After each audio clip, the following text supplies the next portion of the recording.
இரட்டை ஒருங்கிணைப்பு தெய்வீக விதி வெளியிடப்பட்டது. அத்தியாயம் -1. தி ட்வின் கன்வர்ஜென்ஸ் மற்றும் தெய்வீக விதி.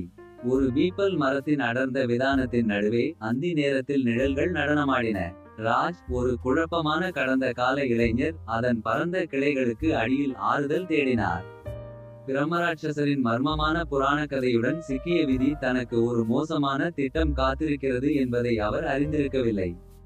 தடை செய்யப்பட்ட மாளிகையின் எதிரொலிகள் இரவில் எதிரொலித்தபோது பிரம்மராட்சசுடனான ராஜின் சந்திப்பு தொடங்கியது.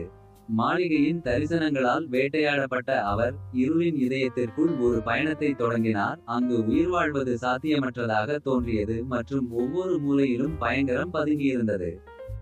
இதற்கிடையில் ஒரு இணையான கதையில் இரட்டையர்களான அபிஷேக் மற்றும் விஷால் மரணத்தை தாண்டிய பயணத்தில் தங்களை கண்டனர். அவர்களுடையது தெய்வீக தலையீட்டின் கதையாகும். அங்கு மரண சாம்ராஜ்யத்திற்கும் பிற்பட்ட வாழ்க்கைக்கும் இடையிலான எல்லைகள் மங்கலாயின. கண்ணுக்கு தெரியாத சக்திகளால் வழிநடத்தப்பட்டு அவர்கள் அறியப்படாத பகுதிகளை கடந்து சென்றனர். இரட்டையர்களாக அவர்களின் பிணைப்பு நம்பிக்கையின் கலங்கரை விளக்கமாகவும் அவர்களின் ஆபத்தான பயணத்திற்கு ஒரு ஊக்கியாகவும் செயல்படுகிறது. அவர்கள் அறியாமல் அவர்களின் விதிகள் பிணைந்தன. அவர்களின் இருப்பின் ஒவ்வொரு இழையும் மற்றொன்று பிணைக்கப்பட்டது. எழுத்தாளரின் குழுவின் படைப்பின் ரகசியங்களை தன்னகத்தே வைத்திருப்பதாக வதந்தி பரப்பப்பட்ட ஒரு மாயட்டோம், கதாபாத்திரங்கள், உலகங்கள் மற்றும் தொடக்கங்கள் குறுக்கிடும் ஒரு ஒருங்கிணைப்பை பற்றி கிசுகிசுத்தது. இது அனைவரின் தலைவிதியையும் வடிவமைக்கும் இயக்க நிகழ்வுகளில் அமைகிறது. அபிஷேக் மற்றும் விஷாலின் பாதையில் ராஜின் பாதை மோதியதால் அவர்களின் தொடர்பின் உண்மை தன்மை வெளிப்பட்டது.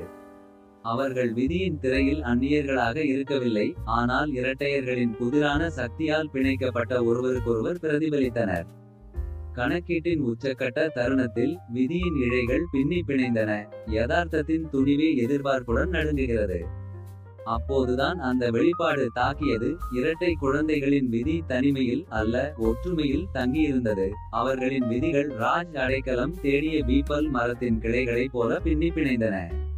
எதிர்பார்ப்புகளை மீறிய ஒரு கதை திருப்பத்தில் கிளைமாக்ஸ் தனிப்பட்ட இரட்டையர்களின் தலைவிதியை மட்டுமல்ல, கடந்த கால, நிகழ்காலம் மற்றும் எதிர்காலம் ஆகிய அனைத்து இரட்டையர்களின் கூட்டு விதியையும் சீர்குலைத்தது.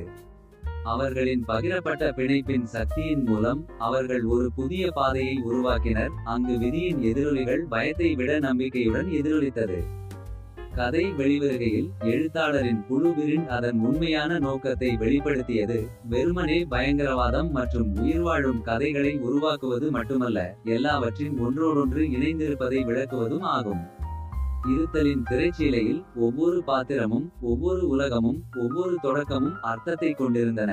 ஒவ்வொரு நூலும் வாழ்க்கையின் வளமான திரைக்கு பங்களிக்கிறது. எனவே பீப்பல் மரத்தின் நிழலுக்கு அடியில் பிரம்மராட்சசுடனான ராஜின் சந்திப்பு, தடை செய்யப்பட்ட மாளிகையின் எதிரொலிகள், அபிஷேக் மற்றும் விஷாலின் தெய்வீக தலையீடு மற்றும் படைப்பிற்கான எழுத்தாளரின் தேடல் ஆகியவை விதியின் சிம்பொனியில் ஒன்றிணைகின்றன. அங்கு இரட்டையர்களின் விதிகள் விதியின் நித்திய நடனத்தால் பிணைக்கப்பட்ட நேரம் மற்றும் இடம் முழுவதும் எதிரொலித்தது. மலைகள் மற்றும் பசுமையான பசுமைக்கு நடுவே அமைந்திருக்கும் தேவபுரா என்ற விசித்திரமான கிராமத்தில் காற்று எதிர்பார்ப்புடன் ஒலித்தது.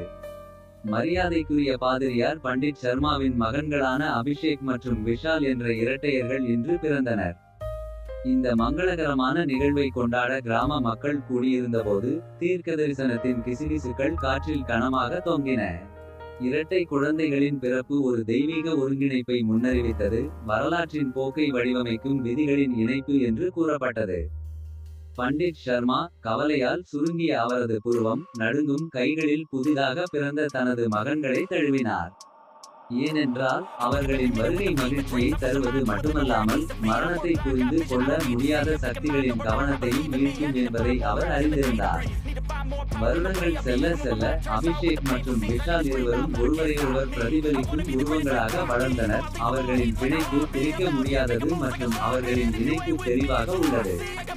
ஆயினும் கூட சிரிப்பு மற்றும் தோழமைக்கு மத்தியில் தேவபுரத்தின் மீது ஒரு நிழல் தத்தளித்தது. அவர்களின் அழகற்ற இருப்பை சந்தேகிக்க வைத்தது. அருகில் உள்ள காட்டின் ஆழத்தில் பதுங்கியிருக்கும் இருப்பு பற்றிய வதந்திகள் காட்டுத்தீ போல பரவியது. மூடநம்பிக்கை கொண்ட கிராமவாசிகளால் அமைதியான தொனியில் கிசுகிசுத்தது. பழங்கால சாபங்கள் மற்றும் பழிவாங்கும் நோக்கங்களால் பிணைக்கப்பட்ட கொடூரமான ஆவியான பிரம்மராட்சஸை பற்றி அவர்கள் பேசினர். அச்சுறுத்தும் எச்சரிக்கைகளால் பாதிக்கப்படாமல் அபிஷேக் மற்றும் விஷால் காட்டுக்குள் நுழைந்தனர். அவர்களின் ஆர்வம் அவர்களின் பயத்தை விட அதிகமாக இருந்தது. ஒரு கண்ணுக்கு தெரியாத சக்தியால் வழிநடத்தப்பட்டு அவர்கள் ஒரு மறைக்கப்பட்ட சுத்திகரிப்பு மீது தடுமாறினர். அங்கு ஒரு புராதன ஆலயம் அமைதியாக பயபக்தியுடன் நின்றது. அங்குதான் அவர்கள் யதார்த்தத்தின் திரைக்கு அப்பால் இருந்து ஒரு பார்வையை எதிர்கொண்டனர். தெய்வீகத்தின் சாம்ராஜ்யத்தின் ஒரு பார்வை. அங்கு மரணமும் அழியாததும் ஒரு நடனத்தில் காலப்போக்கில் மோதின. அவர்கள் தேவபுரத்திற்கு திரும்பியதும் அவர்களின் மனம் புதிய அறிவால் எரிந்தது. விதியின் முதல் விதைகள் விதைக்கப்பட்டன. இரட்டை ஒருங்கிணைப்பு தொடங்கியதால் அவர்களின் விதிகள் அவர்களால் கற்பனை செய்ய முடியாத வழிகளில் பின்னிப்பிணைந்தன. எனவே தேவபுராவின் மையத்தில் தீர்க்கதரிசனங்களின் பிசுபிசுக்கள் மற்றும் தெரியாத நிழல்களுக்கு மத்தியில் அபிஷேக் மற்றும் விஷால் மரண புரிதலின் எல்லைகளுக்கு அப்பால் ஒரு பயணத்தை மேற்கொண்டனர். அவர்களின் விதிகள் என்றென்றும் இரட்டையர்களின் பிணைப்புகளால் பிணைக்கப்பட்டன.